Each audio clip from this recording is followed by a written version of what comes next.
Hello बच्चों, कैसे हो आप लोग। स्टडी पार्क चैनल में आपका स्वागत है। चलिए आज हम देखेंगे एक अच्छा सा टॉपिक। क्या तो 12th क्लास से रिलेटेड एक टॉपिक है। फर्स्ट चैप्टर है 12th क्लास फिजिक्स का, जिसका नाम है इलेक्ट्रिक चार्जेज एंड फील्ड। और उसमें एक बहुत ही अच्छा और जबरदस्त क्वेश्चन है, जिसका नाम है, आपका क्वेश्चन ये है कि किसी चार्ज रड के द्वारा हमें इलेक्ट्रिक फील्ड इंटेंसिटी कैलकुलेट करना है। अब चार्ज रड कैसा है, तो यहां पर हम बहुत सारे कंसेप्ट डिफाइन करेंगे। पहले चार्ज रड फाइनाइट होगा तो, चार्ज रड इनफाइनाइट होगा तो, इनफाइनाइट होगा तो उसके बीच में कहां होगा, इनफाइनाइट होगा तो उसके एक ही एंड पर कितना होगा। इन सभी सवालों का जवाब आपको आज के इस वीडियो लेक्चर में मिलने जा रहा है। चलिए हम शुरू करते हैं और इस टॉपिक को हम आपको दिखाते हैं कि कैसे और किस तरह इजी तरीके से सोल्व किया जाएगा।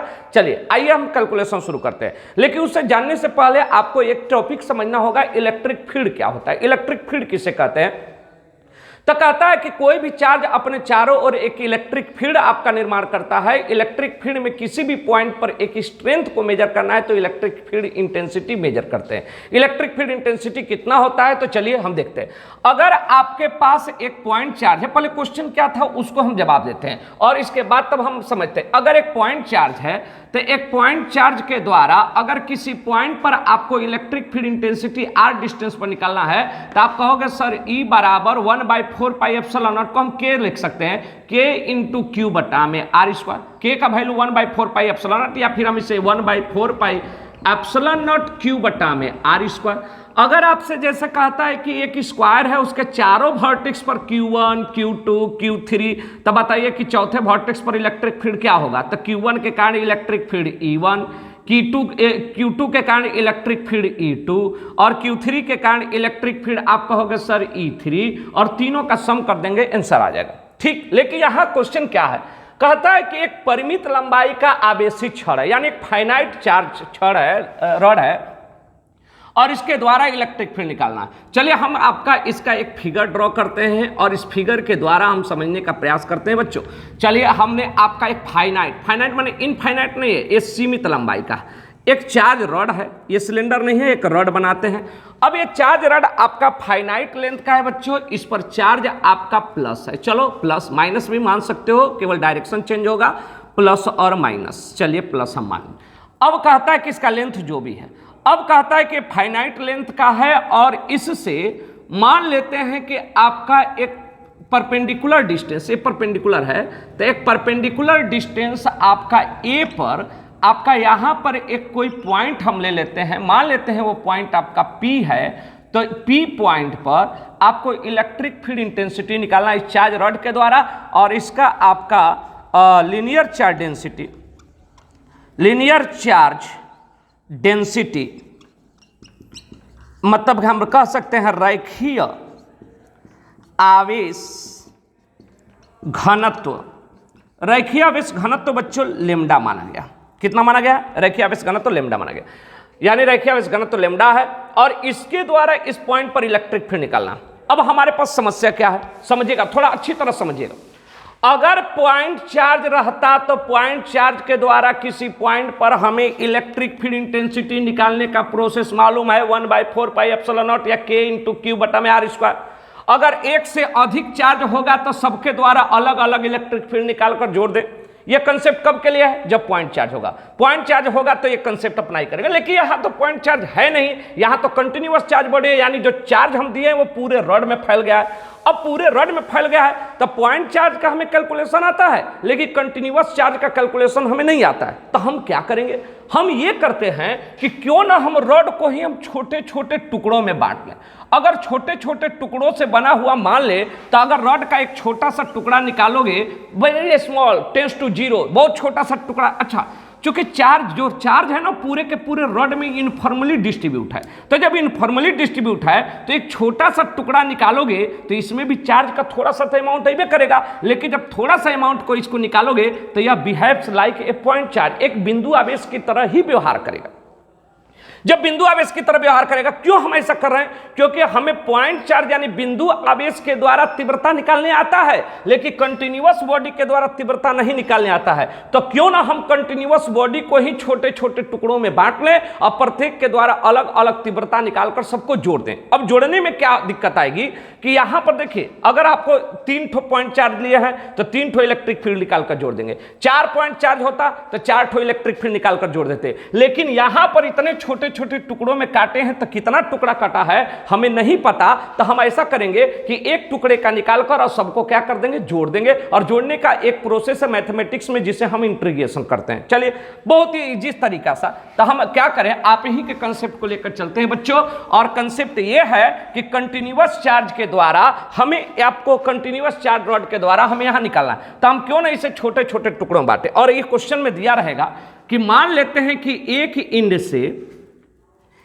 इंड से ये आपका पॉइंट जो है वह आपका मान लेते हैं θ1 एंगल बना रहा है, और दूसरे इंड को इस पॉइंट से हम मान लेते हैं मिलाएंगे तो ये आपका जो है वह मान लेते हैं कि θ2 एंगल बना रहा है। कहोगे बहुत बढ़िया, क्या बात है सर, इसको हम कैलकुलेशन करें। इसको हम क्यों ना एक्स एक्सिस मान लें, क्या दिक्कत है?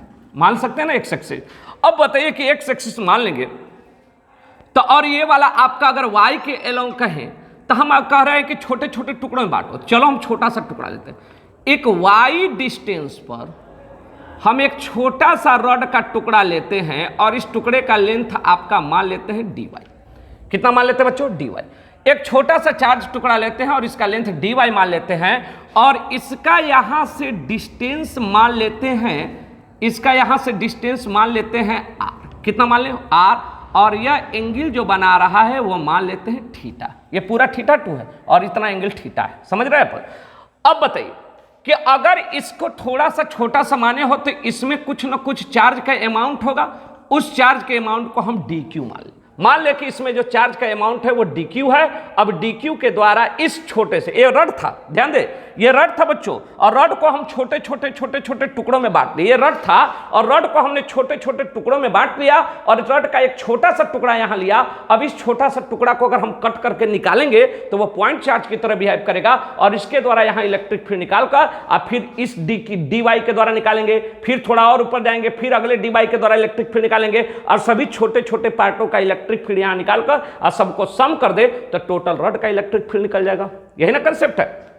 चलिए, कंसेप्ट है तो इसके द्वारा इलेक्ट्रिक फील्ड देखते हैं। तो ये बताइए कि जैसे ये पॉइंट चार्ज था तो इसके द्वारा किसी पॉइंट पर इलेक्ट्रिक फील्ड निकालना है तो यूनिट पॉजिटिव टेस्ट चार्ज का फोर्स देखते हैं। तो इस Q द्वारा यहाँ पर फोर्स देखेंगे तो प्लस और प्लस रहेगा तो रिपल्सिव फोर्स लगेगा, यानी प्लस चार्ज के द्वारा इलेक्ट्रिक फील्ड आपका रेडियली आउटवर्ड। तो इसके कारण ई वेक्टर, किसके कारण? dy के कारण ई वेक्टर हो जाएगा। तो अगर यह एंगल थीटा, ये बताओ, एक लाइन ऐसा, एक लाइन ऐसा कट करा, तो अगर ये थीटा है तो ये भी थीटा ही होगा ना।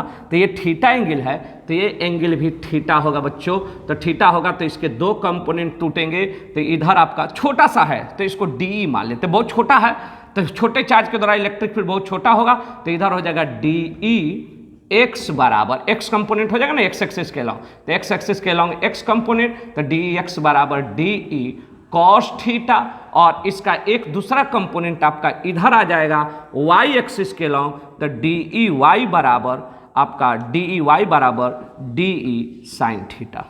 अब बताओ, यानी एक ई वेक्टर के पास दो कंपोनेंट हैं, दोनों कंपोनेंट को निकालकर हमें जोड़ना है और कैलकुलेशन करना है। अब एक एक करके देखते हैं और एक एक करके कैलकुलेशन करते हैं। यहां देखते हैं, इधर देखिए और समझने का प्रयास करेंगे बच्चों। पहले तो आपका इस पर चार्ज कितना होगा, dq कितना होगा, dq कितना होगा। अच्छा ये बताइए, लेमडा क्या होता है? लीनियर चार्ज डेंसिटी, रेखीय आवेश घनत्व। रेखीय आवेश घनत्व क्या होता है? एकांक लंबाई का आवेश, यानी यूनिट लेंथ का चार्ज होता है। यूनिट लेंथ में अगर लेमडा चार्ज, तो ये बताइए छोटे से रड का लेंथ कितना है? dy।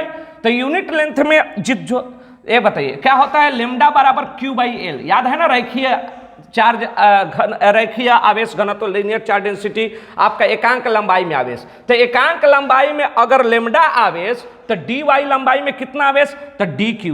तो dq बराबर आपका हो जाएगा आपका लेमडा इंटू dy, dq बराबर लेमडा इंटू dy। ये बात दिमाग में रखेंगे, ये बात आपको यूज किया जाएगा। dq बराबर लेमडा इंटू dy। अगर ये बताइए यूनिट का मालूम है तो यूनिट का मालूम है तो जितना लेंथ का पूछेगा उसमें यूनिट को गुणा कर देंगे तो डी क्यू निकल जाएगा। अगर यूनिट में आपका लेमडा है तो डी वाई में कितना होगा, तो यूनिट में लेमडा तो डी वाई में लेमडा इंटू डी वाई, और इसी को हम डी क्यू माने हैं। चलिए आइए हम कैलकुलेशन करते हैं और यहाँ पर आपका कैलकुलेशन किया जाए कितना होगा। तो आपका यहाँ पर अगर हम कैलकुलेशन करें तो दिए गए चित्र में, दिए ये क्वेश्चन था आपका, दिए गए चित्र में, देखो बच्चों दिए गए चित्र में इन द गिवन फिगर, दिए गए चित्र में इन द गिवन फिगर क्या होगा, electric field, electric field due to charge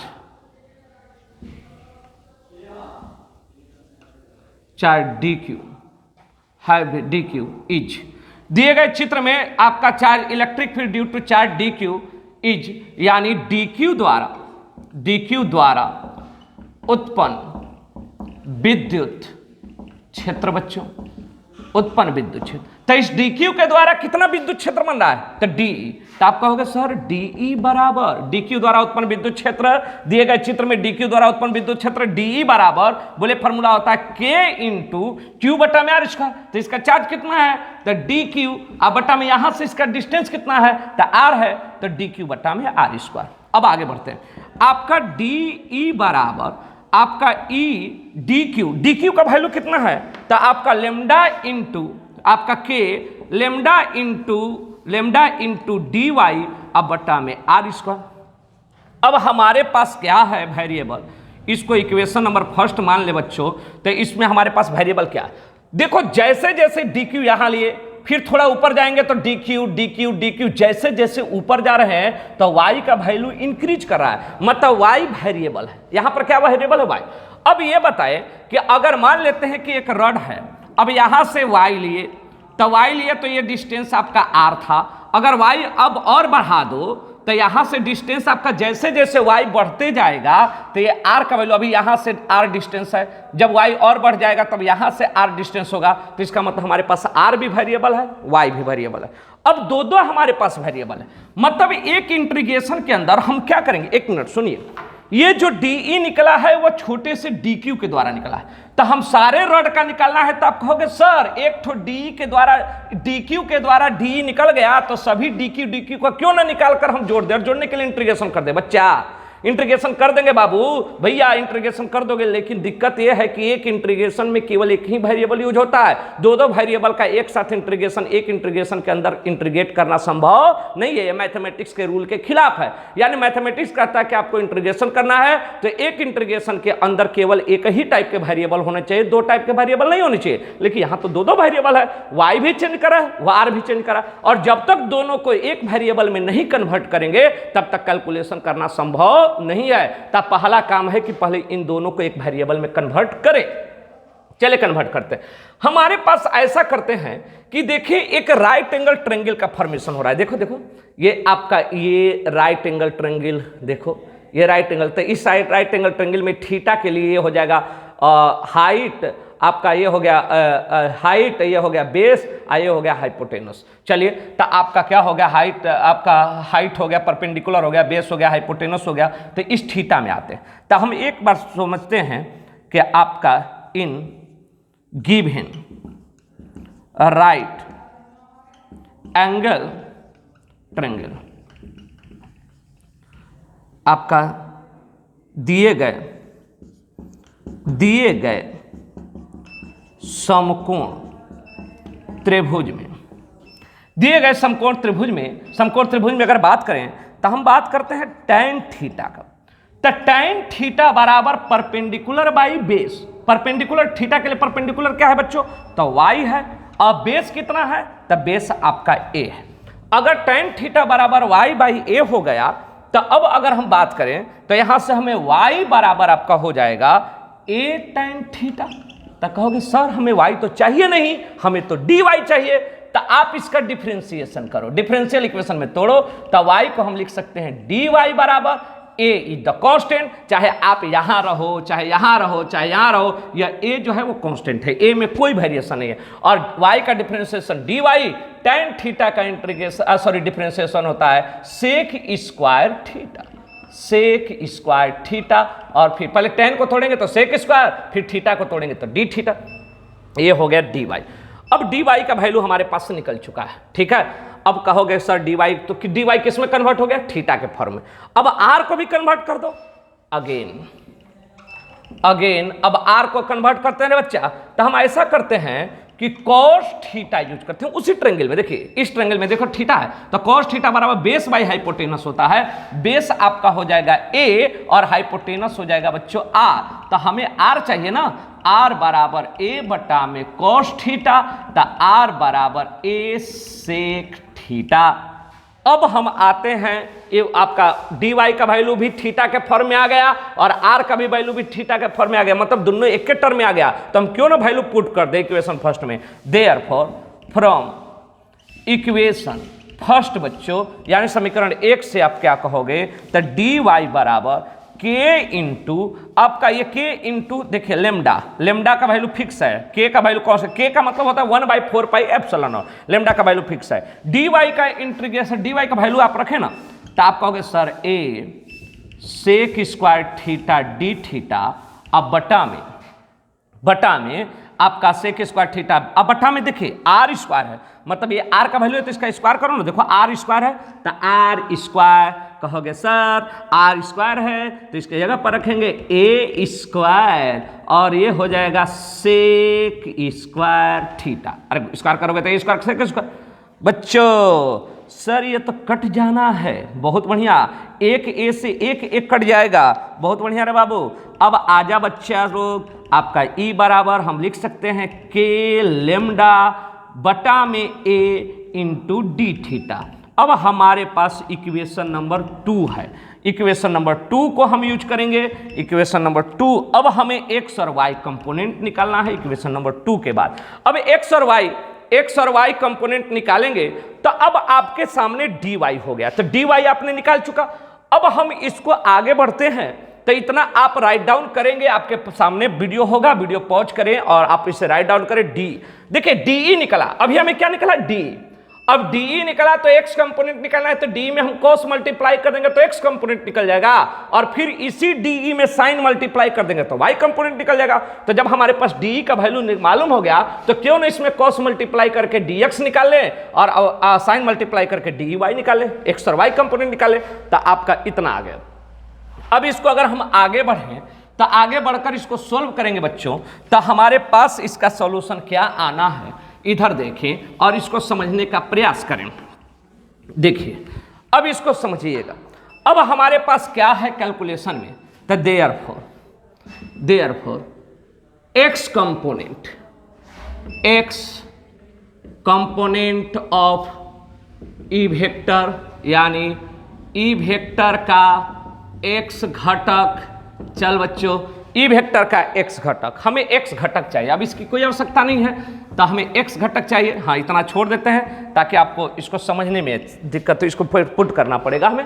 तो ई वेक्टर का एक्स घटक, तो आप कहोगे सर डी ई एक्स बराबर था डी ई कॉस थीटा, बहुत बढ़िया रे बच्चा, डी ई एक्स बराबर डी ई, डी का वैल्यू रखें तो के लेमडा बटा में ए डी थीटा, और आप इसमें कॉस से मल्टीप्लाई कर दो, बहुत बढ़िया जी बच्चों। तो डी ई एक्स बराबर आप कहोगे कि सर डी ई, अच्छा के is the constant, lambda is the constant, A is the, अच्छा लेमडा भी नहीं चेंज होने वाला, यूनिट लेंथ का फिक्स है, के का value 1/4 pi epsilon not fix है, ए का वैल्यू देखिए परपेंडिकुलर, आप यहाँ लो यहाँ लो यहाँ लो, ये तो सिर्फ फिक्स है ना, ये वाला डिस्टेंस फिक्स है, ए फिक्स है, बदलने जा रहा है तो क्या थीटा। अब जैसे यहाँ थे तो यहाँ से थोड़ा ऊपर जाओगे तो थीटा का वैल्यू मान लेते हैं 30 है, तो यहाँ से मिलाओगे तो हो सकता है 60 हो जाए, यानी थीटा चेंज हो रहा है। हाँ थीटा वेरिएबल है बच्चों डी थीटा। तो ये बताइए हमें डी एक्स यानी कि ये जो डी निकला है वो केवल डी क्यू के द्वारा निकाला और हमें पूरे रॉड के द्वारा निकाला है। तो कहोगे सर कोई घबराने की बात नहीं है, आप ऐसा करें ना कि इस छोटे छोटे पार्टों को सबको क्या कर दे, जोड़ दे। हमें पता नहीं है ना कितना डी है, डी क्यू कितना है हमें पता है, आपको पता है कि कितना रड कितने टुकड़ों में कटा है? नहीं। जहां इनफाइनाइट यानी आपका अनकाउंटेबल एडिशन हो तो वहां पर मैथमेटिक्स कहता है कि हम उसको क्या कर दें, इंटीग्रेशन। बहुत बढ़िया बात आपने कहा सर, हम आपने जो कहा हमने अप्लाई किया। तो बच्चों आपने क्या कहा? तो आपने कहा जो आप कह रहे हो वही चीज हम अप्लाई कर रहे हैं। तो आप कहोगे सर देयरफॉर टोटल या रिजल्टेंट, टोटल लिखना सही नहीं होगा यहाँ, रिजल्टेंट एक्स कंपोनेंट, एक का हो गया तो रिजल्टेंट माने सबका सम। वेक्टर में रिजल्टेंट ही लिखते हैं ना, वेक्टर में सबको वेक्टर को जोड़ना हो तो उसे क्या कहते हैं, रिजल्टेंट। तो resultant x component of E vector is resultant x component यानी एक्स घटक परिणामी एक्स घटक किसका, ई का। ई लिखना जरूरी नहीं है उतना, वो तो आप जानवे करते हो कि यहाँ ये निकाले तो ये ना लिखेंगे। आपका के जो कांस्टेंट है बच्चों, इंटीग्रेशन परिणामी मतलब सबका जोड़ने के लिए जो कांस्टेंट है उसे बाहर करेंगे और जो वेरिएबल है उसका इंटीग्रेशन करेंगे। शुरू करते हैं। अब ये थीटा कहाँ से शुरू हो रहा है? अच्छा एक मिनट, जब आप यहां से y लिए हो तो इसका मतलब इसको आप मूल बिंदु ऑरिजिन माने हो, और मूल बिंदु माने हो तो मूल बिंदु के ऊपर प्लस तो मूल बिंदु के नीचे माइनस। क्या रॉड आपका यहां से शुरू है? कहोगे नहीं सर, रॉड तो शुरू यहां से हो रहा है। तो जब यहां से शुरू हो रहा है तो एंगल देखो, ये इसे ऑरिजिन मूल बिंदु माने हो तो ऑरिजिन यहां जीरो है तो जीरो की इस साइड में निगेटिव होगा तो इस साइड में पॉजिटिव होगा। तो इसका मतलब थीटा, ये देखिए यहां गलती करते हैं बहुत बच्चे, ये θ1 से θ2 करते हैं, यहां से शुरू हो रहा है तो एंगल कहां से वेरी कर रहा है, θ1 से। नहीं, ये ऑरिजिन हो गया ना, तो ऑरिजिन के इधर निगेटिव हो गया तो इधर दोनों साइड में एक बार कैसे जाओगे? तो इसका मतलब θ1 नहीं माइनस θ1 यूज करेंगे। माइनस θ1 से बढ़ते बढ़ते जीरो और फिर जीरो से प्लस θ2। बहुत बढ़िया, ये बात दिमाग में रखना। माइनस θ1 से भी शुरू होगा तो जीरो और प्लस θ2 तक जाएगा तो EX। अब चलिए इंटीग्रेशन करके EX का वैल्यू निकाल लेंगे और EX का वैल्यू कितना आएगा बच्चों, ये कैलकुलेशन आपको करना होगा। अब आपको मैथमेटिक्स यूज करना है। तो आप कहोगे सर कोई बड़ी बात थोड़े है, dx का इंटीग्रेशन dx का EX अपर माइनस लोअर, तो हम कहेंगे सर EX ही होगा ना। आपका इसको अगर तोड़े तो के लेमडा बटा में a, और आप कहोगे सर कॉस है ना, कॉस का इंटीग्रेशन क्या होता है? तो कॉस का इंटीग्रेशन बच्चा लोग साइन होता है ना, साइन थीटा आपका माइनस θ1 से लेके प्लस θ2 तक बच्चों। तो यहां से आपका EX निकल जाएगा के लेमडा बटा में a, आपका अपर माइनस लोअर, तो अपर रखोगे तो आपका sine θ2 minus upper minus sine minus θ1, sine minus θ1। अब कहोगे सर ये क्या बहुत बड़ी बात थोड़े है? तो EX बराबर आपका हो जाएगा k into lambda by a sine θ2 minus sine minus theta का, साइन माइनस थीटा का वैल्यू होता है minus sine theta, minus minus plus, plus sine θ1 या साइन θ1 प्लस साइन θ2 भी लिख सकते हो, साइन θ1 प्लस साइन θ2 आप अरेंज करके लिख लोगे, इतना आएगा। ये तो रहा बच्चों एक्स कंपोनेंट, यानी एक्स कंपोनेंट का वैल्यू आपका इतना आया। अब हमें चाहिए वाई कंपोनेंट का। बच्चा एक ही तो कंपोनेंट निकला ना, इसके पास दो कंपोनेंट थे, एक तो निकाल कर छोड़ दोगे तो आंसर नहीं आएगा। अब ये वाई कंपोनेंट, तो सर वाई कंपोनेंट में क्या करना है? जहां कॉस था वहां साइन कर देना है, तो जहां कॉस था वहां साइन कर दोगे तो आपका रिजल्टेंट यहां लिखेंगे। आपका एक्स कंपोनेंट हो गया ना, इसको इक्वेशन नंबर कितना माने थे? 1 2 माने थे, इसको 3 मान लीजिएगा, ये आपका इक्वेशन नंबर 3 हो गया। एंड रिजल्टेंट वाई कंपोनेंट यानी परिणामी वाई घटक। भाई लोग परिणामी वाई घटक निकाल दे तो आप कहोगे सर डी वाई बराबर डी वाई का वैल्यू कितना था? तो आप कहोगे सर डी साइन थीटा। बच्चा बहुत बढ़िया, डी वाई बराबर डी का वैल्यू आपके पास कितना है? तो डी का वैल्यू था सर के लेमडा बटा में ए डी थीटा इंटू हम कह सकते हैं साइन थीटा। अब बच्चों हमारे पास एक छोटा सा कंपोनेंट का, एक छोटा सा डी क्यू का डी वाई निकला। इस डी क्यू का डी वाई निकलेगा, तो सभी डी क्यू का वाई निकलना है तो सबको क्या कर दें, जोड़ दें। और जोड़ने के लिए क्या करेंगे, तो यहाँ कंपोनेंट पहले ना लिखें, पहले हम यहाँ पर लिख सकते हैं वाई कंपोनेंट ने, वाई घटक, परिणामी बाद में जोड़ने के बाद, यानी y component of E vector, या वाई घटक खाली लिख लो ना, बस इतना काफ़ी है, बहुत बढ़िया। चलिए आइए, अब हम इसको इंटीग्रेट करेंगे बच्चों, तो आपका इंटीग्रेट करेंगे तो रिजल्ट कितना आना है, तो रिजल्ट देखना है कितना आना है, और रिजल्ट देखने के बाद तब हम आगे के कैलकुलेशन की तरफ बढ़ेंगे। तो आपका हो जाएगा, इसलिए आपका रिजल्टेंट वाई कंपोनेंट, ठीक है, यानी परिणामी वाई घटक। चलो परिणामी वाई घटक बता दो, तो आपका एक डी क्यू के द्वारा डी वाई निकला है, तो सभी को जोड़ देंगे। जोड़ने के लिए क्या करना है, तो इंटीग्रेशन, सर यहाँ भी इंटीग्रेशन कर देते हैं ना, क्या दिक्कत है बच्चों, कर लो इंटीग्रेशन कर लो, आपने सही कहा, इंटीग्रेशन कर लो, sine theta D theta integration कर ले, यहाँ कहा -θ1 से +θ2, ये तो अब आप समझ चुके होंगे, 0 से E y, upper minus lower, E y ही होगा, के लेमडा बटा में a, k lambda A.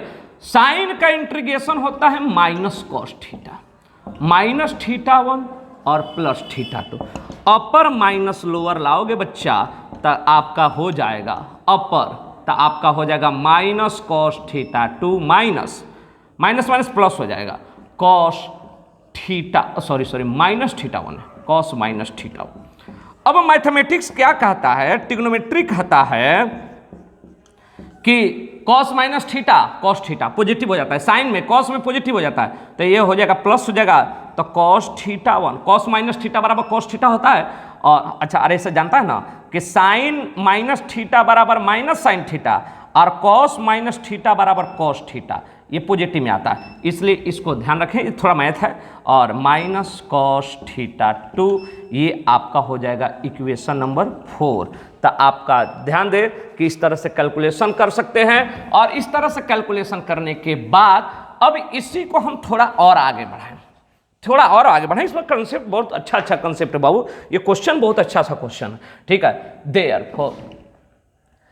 Therefore electric field x component of E vector is Ex बराबर, x component of E vector is Ex बराबर आपका के लेमडा बटा में ए, आपका sin θ1 प्लस sin θ2 आया था, and y component of E vector is कितना आया था, Ey बराबर के लेमडा बटा में ए। अब आपका ये हो जाएगा cos θ1 माइनस cos θ2, ये आपका दोनों आंसर आ गया। इस तरह से आपका बनेगा। अब इसी को कंटिन्यू करते हैं और इसमें एक टॉपिक है, छोटा सा आपका एक टॉपिक है, और इस टॉपिक को हम डिस्कस कर लें, इसके बारे में जान लें। ये आपका आंसर हो गया एक्स कंपोनेंट और वाई कंपोनेंट। ये किसके लिए था, फाइनाइट के लिए था, मतलब आप फाइनाइट रड यूज करोगे तब बच्चों, तो जब फाइनाइट रड यूज करोगे तब आपका ये कंसेप्ट हुआ। अब कहता है कि अगर यही चार्ज रड जो है वो इनफाइनाइट लेंथ का हो, तो इनफाइनाइट लेंथ का हो जाए तब क्या करेंगे। इतना तो आप उतार चुके होगे, इतना आप नोट कर चुके होगे। अब ये इनफाइनाइट लेंथ का हो जाए तब क्या करेंगे, तब हमारे पास क्या कंसेप्ट है बच्चों, तब हमारे पास कंसेप्ट क्या यूज होगा। तो अगर ये इनफाइनाइट होगा, इसको मिटा दें, इसको मिटाते हैं फिगर को, और इसी फिगर में एक अगला क्वेश्चन आपका जनरेट कर रहे हैं, मतलब इसी फिगर से एक अगला क्वेश्चन हम जनरेट करेंगे, और वो क्वेश्चन आपका क्या होगा ये चीज देखना है हमें। इन सभी चीज़ों को मिटाते हैं, अब इनकी हमारे पास कोई आवश्यकता नहीं है। ये कैलकुलेशन आपको सीख चुके और अच्छी तरह से हम उम्मीद करते हैं समझ चुके हो, और अच्छी तरह से ये जान भी चुके हो कि क्या करना है और क्या कंसेप्ट है। अब आइए, अब इसी क्वेश्चन को अगर हम बढ़ाएं, फॉर पहला question, for infinite length of charge rod, अनंत लंबाई के आवेशित चालक या छड़ लिख सकते हो, आवेशित छड़ के लिए, अनंत लंबाई के आवेशित छड़ के लिए। तो अगर अनंत लंबाई का आवेशित छड़ होगा तो इसमें दो क्वेश्चन बनेगा। पहला, ए पॉइंट किसी बिंदु पर at any point, at any point, देख रहे हो कितना कंसेप्ट इसके अंदर है, एट एनी पॉइंट। अगर ये चार्ज रड है और चार्ज रड बच्चों इनफाइनाइट लेंथ का है, अभी इनफाइनाइट लेंथ का ये चार्ज रड है, ठीक, ये भी इन्फिनिटी तक, अप टू इन्फिनिटी, और इधर भी up to minus infinity, plus और माइनस, ठीक। ये कितना डिस्टेंस पर था बच्चा? कहोगे सर ए डिस्टेंस पर हम पॉइंट लिए थे। कौन सा पॉइंट लिए थे? पी रे बाबू, और इसको मिलाए थे तो ये θ1 बना था, और इसको मिलाए थे तो आप कहो थे सर ये θ2 बना था। अब जरा सोच, जरा सोच, जरा सोच, ये अगर आप बात करें कि ये रड छोटा हो, तब मान लेते हैं कि इसको मिलाओगे तो ये भी 30 डिग्री, ये भी 30 डिग्री। चलो अब थोड़ा रड को और बढ़ा दो और इसके बाद इसको मिलाओ, देखते जाना, देखते जाना। जब यहां से रड को मिलाए थे तो 30 डिग्री, थोड़ा रड का लंबाई और बढ़ाए, अब मिलाए तो कहोगे सर अब 40, अब एंगल बढ़ रहा है, मतलब रड का लंबाई बढ़ा रहे हैं तो ये θ1 और θ2 का वैल्यू इंक्रीज कर रहा है। थोड़ा और बढ़ा दो, रड को मिलाओगे तो आप कहोगे सर 30 था, 45, अब 60 बनने लगा, इधर भी 60 बनने लगा। इसी तरह रड के लेंथ को बढ़ाते गए, ये वाला θ1 का वैल्यू भी इधर इंक्रीज कर रहा है, θ2 का वैल्यू भी इंक्रीज कर रहा है, इंक्रीज करते करते करते करते करते करते इन्फिनिटी तक चले गए तो ये भी बढ़ते बढ़ते कितना डिग्री हो जाएगा? 90 डिग्री। और इधर भी इंक्रीज करते करते कितना हो जाएगा? 90 डिग्री। इसका मतलब थीटा का वैल्यू, θ1 का वैल्यू जो है वह θ1 का वैल्यू आपका हो जाएगा अप्रोक्स 90 डिग्री, एंड θ2 का वैल्यू भी हो जाएगा अप्रोक्स 90 डिग्री। कब? जब यह इनफाइनाइट लेंथ तक पहुंच, देख रहे हो ना, आपका जैसे जैसे लेंथ बढ़ रहा है तो θ1 का वैल्यू और θ2 का वैल्यू इंक्रीज करते करते लगभग इनफाइनाइट हो जाएगा। जब यह इनफाइनाइट तक पहुंचेगा तब, तो जब इनफाइनाइट तक पहुंचेगा तो इसका कैलकुलेशन कर देते हैं, देखते हैं इलेक्ट्रिक फील्ड क्या होगा। देयरफॉर इलेक्ट्रिक फील्ड आपका x component of E vector eight point P, बिंदु P पर ई वेक्टर का x घटक, चल रहे बच्चा, x घटक हम अभी एक कैलकुलेशन में है तो आप कहोगे सर कोई बात नहीं, Ex बराबर k लेमडा बटा में a, आपका साइन 90 डिग्री आप प्लस साइन θ2 का मान भी 90 डिग्री, अरे बोल 90 डिग्री हो जाएगा तो साइन 90 का मान 1, तो 1 + 1 2, आप कहोगे Ex बराबर k लेमडा बटा में a इंटू 2। अब बोल बच्चों, इसको हम कैलकुलेट, k का वैल्यू आप कहोगे सर 1/4 पाई एप्सिलॉन नॉट, आपका लेमडा बटा में a, k का वैल्यू हमने रख दिया, इंटू 2, 2 से 2 ये कट जाएगा 2 बार में, तो आप कहोगे सर Ex बराबर लेमडा बटा में 2 pi epsilon not into a। Equation number first. And y component की बात करें कि y कंपोनेंट कितना होगा रे बच्चा, y कंपोनेंट क्या होगा, तो इधर आ जा, y component and y component of E vector eight point P point पर y कंपोनेंट कितना, तो आपका बिंदु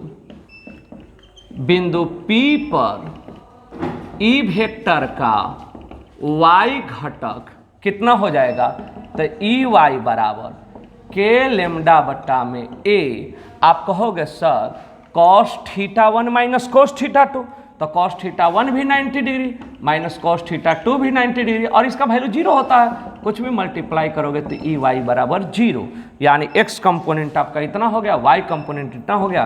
therefore resultant E vector eight point P, बिंदु P पर परिणामी विद्युत क्षेत्र आपका हो गया सर ई वेक्टर बराबर E X into I cap plus E Y into J cap ना रे बच्चा।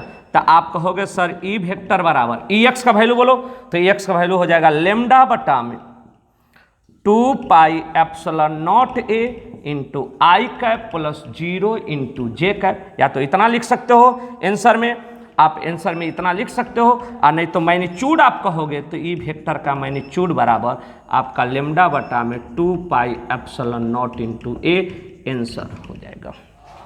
जब इनफाइनाइट लेंथ का होगा तो इतना आंसर आएगा। पॉइंट नंबर ए, मतलब किसी भी एट एनीवेयर पॉइंट, किसी भी पॉइंट पर इनफाइनाइट लेंथ के द्वारा ये आपका आंसर आएगा, और इसको आप दिमाग में रखेंगे, ये आपका इलेक्ट्रिक फील्ड का कैलकुलेशन हुआ। अब कहता है कि एक इंड पर कितना होगा, एक इंड पर कितना होगा, तो ये इनफाइनाइट लेंथ के लिए हो गया, इसको मिटा दें।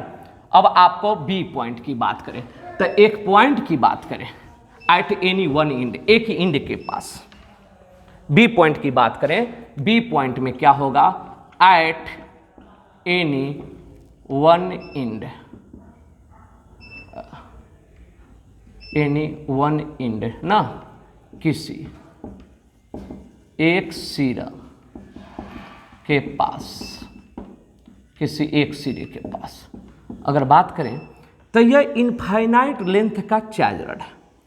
अब इस इनफाइनाइट लेंथ के चार्ज रड के द्वारा बच्चा लोग, अगर ये चार्ज रड इनफाइनाइट लेंथ का है तो इसके द्वारा आपको एक ही इंड पर आपको निकालना, तब एक ही इंड पर आप निकालोगे ना, और ये आपका हो गया अप टू इन्फिनिटी, ये इन्फिनिटी तक जा रहा है। लेकिन अब ये चूंकि दूसरा इंड पर तुम पहुंचिए गए तो तुम ये इन्फिनिटी तक जाएगा कहाँ, अब तो यहीं पर तुम आइए गए। तो इसके लिए अच्छा ये बताइए कि ये पॉइंट यहाँ था, तो ये वाला एंगल थीटा, ये डिस्टेंस पर है, ये थीटा 1 था।